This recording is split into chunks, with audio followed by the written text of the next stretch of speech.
Hello, I'm Ty Mason from the DiabetesCouncil.com, researcher, writer, and I have type 2 diabetes. Today I'm going to answer the question, is squash good for diabetes? But before we get into that, make sure you download my free diabetes management book, which also includes a diabetes grocery shopping guide, foods to eat and avoid, and other tips to better manage your blood sugar to avoid complications by clicking the link below. Now, there are hundreds of types of squash available just in the United States alone. These squash varieties may be divided into two basic categories: summer squash and winter squash. Now, though considered a vegetable in cooking, botanically speaking, squash is a fruit, not a vegetable.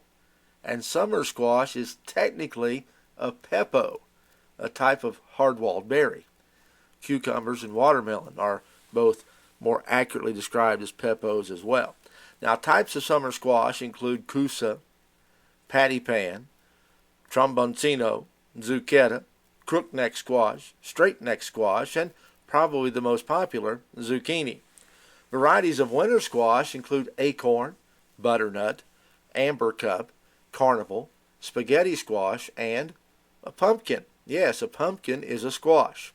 Now, this is not by far an exhaustive list, but a list of the more common types of squash. Now, the main difference between summer and winter squash is that summer squash is actually picked before it is actually ripe, when the skin is still soft and edible. Winter squash are allowed to mature, which makes their skin thicker and easier to store for winter. Squash are high in vitamin A, vitamin C, niacin. Winter squash are a very good source of iron, riboflavin, also vitamin A and vitamin C. The most common ways to cook summer squash is steaming, baking, deep frying, or sautéing. Winter squash is usually prepared by removing the seeds and then just baking the whole thing, or possibly steaming it. Now, with so many varieties of squash, you are bound to find one that you like, right? Well, each squash seems to have a very unique flavor, and many squash are used as an ingredient in breads and cookies, while others can actually hold their own as part of a main course. Is squash good for diabetes? Well, yes, they are. Most summer squash have a little lower GI and GL because the skin is still used and it contains some dietary fiber. The skins of most winter squash is just too thick to eat. But overall, squash have loads of nutrients and have very little impact on your blood sugar. I hope this answered your question. Is squash good or bad for diabetes?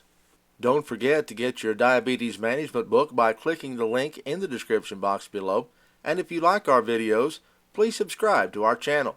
And as always, let me know if you have any other diabetes related questions. Thank you so much for watching. I'm Ty Mason.